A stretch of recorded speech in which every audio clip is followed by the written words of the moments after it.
Hello, everybody! I told you I was going to get back to something a little bit more appropriate. I just massaged my boobs there. And of course, I am here to talk about Tokyo Undead. This is the complete collection, as it's called. Though I'm going to give an opinion on that real quick. So, as far as I can tell, this is technically the best way to put it is it's a couple of stories revolving around a zombie breakout that happens in Tokyo, of all places. Imagine that. Now, it's not that that's a bad idea. That is actually a competent idea, especially if you're going to make it what's the best way to describe it? Make it to where it's just like, oh, well, here's this story, here's this story. There's an actual name for it, and I cannot think of what it is because I am very dumb right now. Or all the time, really. And that is a admirable idea because that way you can have different writers working on it, you can have different artists working on it if you need to, so that way artists and writers can change out. But it's like, I want to say at most it's like, what, 20, 30 page or 30 chapters long, something like that.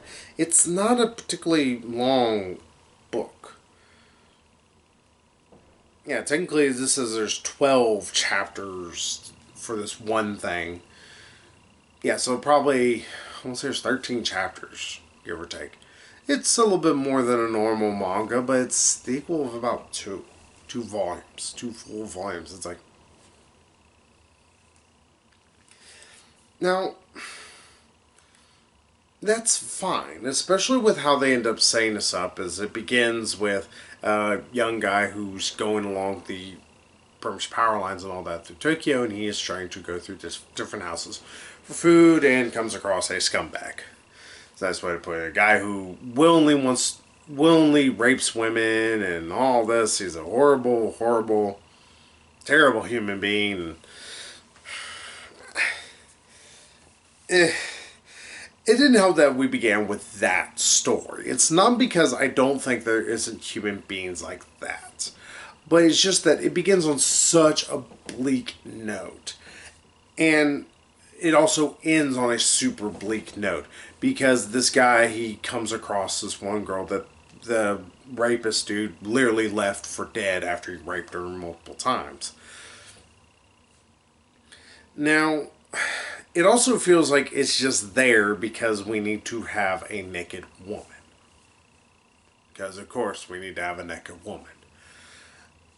But on top of everything, the main character, I can't even remember his name, that's really saying just how forgetful forgettable he is. He eventually tries to talk her into joining him to kind of start prowling around because he's like, well, we can't just stay here with what food you have. You have a decent amount, but not enough to sustain us for months on end. And besides the fact, he's like, well, we need to still stay mobile because who knows if he comes back. And she's like, no, I don't want to. He's like, I'll find you a thing. And he goes, looks, and finds one real quick. And comes back, she killed herself. Thanks for a dour ending to a super dour story.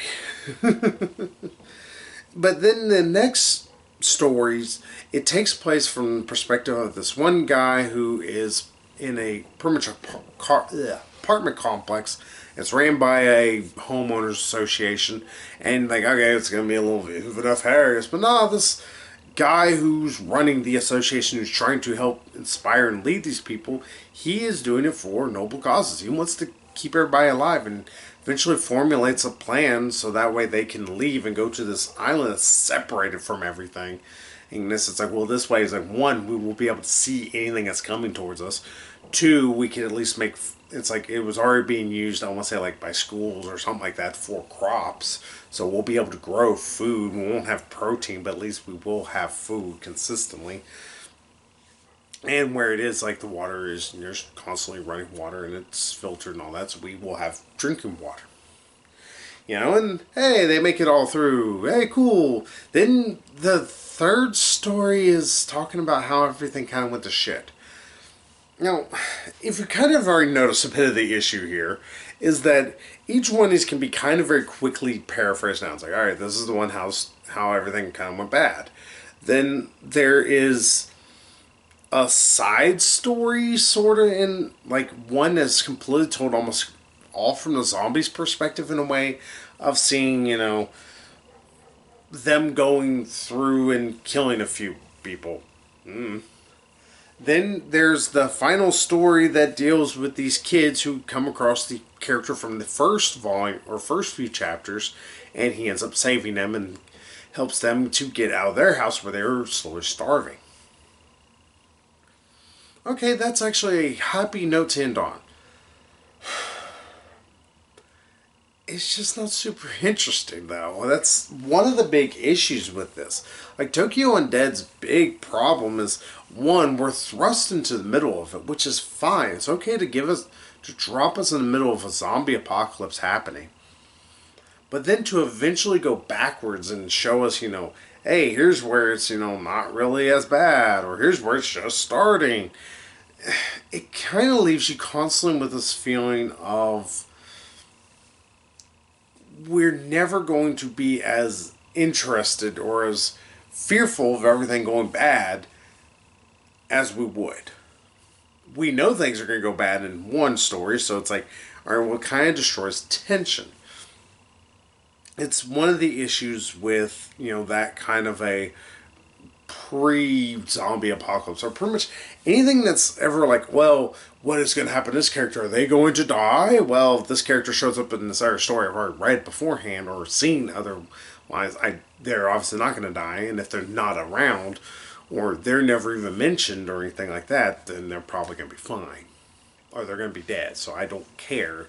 It's like, it kind of destroys the tension. There's no real desperation there. It's just kind of a story just to read, and ultimately, that's kind of the thing with Tokyo Undead. It feels unfinished.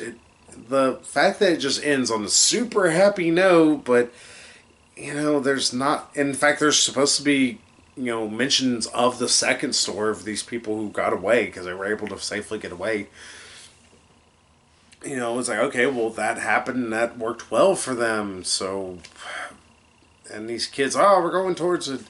You don't see more of their trials and tribulations. Sure, it can get very old and monotonous. Walking Dead. Oh, sorry, cough there. But I think the issue is just, you don't kind of give a shit, really, by the end of most of this. The characters are never particularly memorable. In the story, whenever everything is going to shit, people are just dying left and right, and constantly characters are utter assholes for no good discernible reason. And not only that, but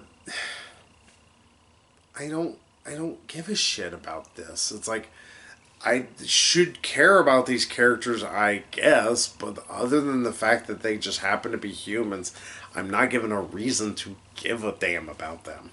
So because of that, I don't give any damns. The artwork, I will say, it's fairly grotesque for what it's supposed to be in a good way. And there is some good moments, just a lot of it is just fairly standard. It's good, it's passable artwork, there's some great gore at times, but then there's a lot of, just people just kind of sit around talking. And I think that's the issue with the book, is like, the majority of it can be summed up with not seeing the best and worst of man, but constantly seeing a lot of man just sitting there talking. And honestly, you've seen it done better. You've seen it done in better mediums, be it from film, television even, or you've seen it read better. Even some of the earlier Walking Dead books actually did this better. And that's a problem with Tokyo Undead. I can't really recommend it to anybody. It's not terrible by any stretch of the imagination. There's some good bits, but there's a lot of boring is the best way to describe it. There's a lot of points where you're going to be really, really fucking bored. I know I was. I was just fairly just completely enthused throughout the entire chapters are called The Outbreak. I did not give a shit throughout any of that happening. And the bad part is that's probably the longest grouping of stories right there. There's 5 chapters, I think, of it, and I didn't carry through any of them. So, yeah, Tokyo Undead could be missed. If you're pining for some good zombie action, this isn't it. It's not the worst that's ever been, but it's an easily forgettable part. And at best, you're going to go, well, that was a thing I read. Throw it away. And that's the most I could say. It's like, it's a thing I read. Me. It's the best I can give it. So, hey, that's Tokyo Undead, and instead of going to something as well horrific, we're going to go to something a little bit different, and quite a bit different, I guess is the best way to put it. So, hey, we'll see you here just a little bit with something a little super. So, until then, everybody, bye-bye.